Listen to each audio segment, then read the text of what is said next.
Rock Beloved, apa kabar saudara?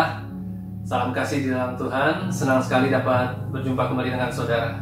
Pada kesempatan kali ini saya ingin sharing kebenaran firman Tuhan tentang faith atau iman.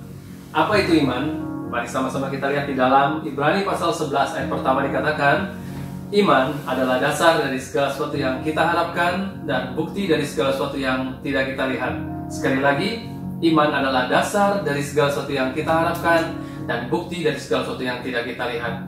Seringkali kita menghilangkan kata dasar dari ayat tersebut, sehingga firman Tuhan berbunyi, iman adalah segala sesuatu yang kita harapkan. Kita memiliki mindset atau cara berpikir tentang iman hanya sekedar sebatas apa yang kita harapkan dari Tuhan. Sebagai contoh, yang pemikiran kita tentang iman hanya sebatas bagaimana kita meminta berkat dari Tuhan, meminta jodoh atau pasangan hidup, kesehatan, pekerjaan, atau lain sebagainya. Namun perlu kita garis bawahi kata dasar dari ayat tersebut, karena yang namanya dasar pasti memiliki peranan dan fungsi yang penting. Kita ambil sebuah analogi dari satu bangunan.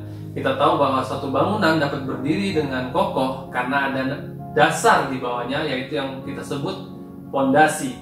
Pondasi tidak terlihat secara fisik, namun memiliki peranan yang sangat penting bagi suatu bangunan dapat berdiri dengan kokoh.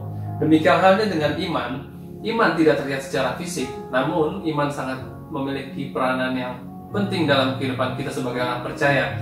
Bagaimana kita harus meletakkan iman kita sebagai landasan yang teguh dalam kita membangun kehidupan kita. Oke, pertanyaannya adalah, kenapa kita harus punya iman? Firman Tuhan berkata di dalam Ibrani pasal 11 ayat yang ke-6, dikatakan bahwa tidak mungkin manusia berkenan kepada Allah tanpa iman.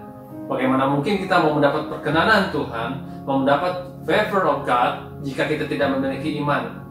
Di dalam ayat lain dikatakan bahwa kita diselamatkan oleh karena kasih karunia, karena iman percaya kita kepada Tuhan Yesus sebagai Tuhan dan Juru Selamat. Itu dalam kitab Efesus 2 ayat yang ke-8.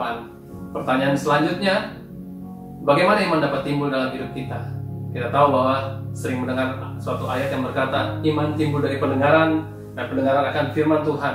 Jadi nonsen, tidak mungkin kalau kita berkata kita memiliki iman, tapi kita tidak pernah mendengar firman Tuhan, kita tidak pernah membaca firman Tuhan, merenungkan, bahkan melakukan firman Tuhan. Amin saudara. Oleh karena itu kita harus memiliki iman yang teguh di dalam Tuhan. Nah, berbicara mengenai iman, erat kaitannya dengan percaya dan taat.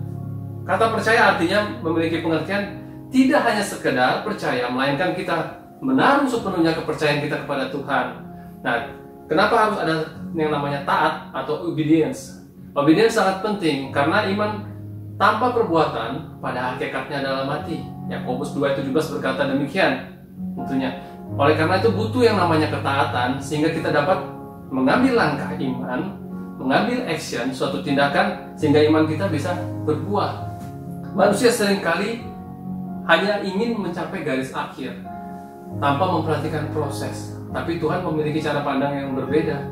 Tuhan mementingkan proses daripada sekedar hasil akhir. Hasil akhir saudara tidak perlu khawatir. Di dalam Tuhan, Tuhan sudah memberikan jaminan pasti bahwa hasil akhir kita pasti diberikan kemenangan. Tuhan tidak mau untuk skip proses, supaya Tuhan mau rancangan yang Tuhan sudah tetapkan bisa sempurna di dalam kehidupan kita. Ada begitu banyak contoh di Alkitab tentang pahlawan-pahlawan iman, bukan? Nah, kita ambil contoh Abraham. Suatu ketika di dalam kitab Kejadian pasal 12 kita tahu bahwa suatu ketika Tuhan berfirman kepada Abraham untuk Abraham keluar dari negerinya, yaitu dari tanah Ur Kasdim ke negeri yang akan kutunjukkan kepadamu. Demikian firman Tuhan. Di situ dikatakan bahwa Tuhan baru akan menunjukkan kepada Abraham. Artinya Abraham belum tahu di mana lokasinya, di mana letak tanah yang Tuhan janjikan, tapi karena iman, Abraham bukan cuma sekedar percaya kepada Tuhan, melainkan Abraham taat mengambil langkah iman, sehingga Abraham melangkah keluar dari tanah Ur Kasdim menuju ke negeri yang akan Tuhan tunjukkan. Kita tahu bahwa zaman tersebut belum ada yang namanya Google Maps atau mungkin aplikasi Waze, sehingga yang bisa membantu Abraham untuk mencapai direction yang akan dituju. Tapi Abraham tetap taat kepada Tuhan. Nah, berbicara taat, kita juga belajar dari kisah Nuh. Nabi Nuh kita tahu bahwa Tuhan berfirman kepada Nuh untuk membangun sebuah batra yang besar. Tuhan berfirman bahwa akan datang air bah. Tapi kita lihat bahwa proses itu tidak sebentar, saudara. Kadang-kadang proses iman yang Tuhan mau kita jalani sebagai ujian iman kita untuk menghasilkan sebuah ketekunan butuh proses yang panjang. Kita tahu bahwa Nuh tetap sabar, tetap taat melakukan perintah Tuhan membangun batra, yaitu tidak sebentar, saudara. Kita tahu bahwa memakan waktu 100 tahun. Dalam prosesnya kita tahu banyak sekali orang-orang kenalan Nuh yang mungkin mengolok-olok Nuh, mengejek Nuh sebagai orang yang tidak waras atau orang yang gila, membangun sebuah batra yang besar di atas puncak gunung yang tinggi. Tapi kita tahu pada akhir kisahnya, pada saat air bah datang, Nabi Nuh dan keluarganya diselamatkan oleh Tuhan karena ketaatan. Berbicara iman tidak selalu menghilangkan situasi, masalah atau problem kita saat ini. Tapi dengan kita beriman artinya bahwa kita merubah cara pandang kita, merubah sudut pandang kita terhadap suatu masalah yang kita hadapi. That's the point. Here's the thing, bahwa dengan beriman tidak selalu situasi buruk berubah menjadi baik. Tidak instan, saudara. Tapi kita merubah cara pandang kita terhadap masalah yang sedang kita hadapi, sehingga arah kita bukan lagi kepada masalah yang kita hadapi, melainkan kepada Tuhan yang sanggup memberikan jalan keluar bagi kita semua. Oke, oleh karena itu firman Tuhan berkata di dalam 2 Korintus 5 ayat 7, Tuhan mau kita untuk hidup karena iman dan bukan karena melihat. Dalam terjemahan lain dikatakan bahwa we walk by faith, not by sight.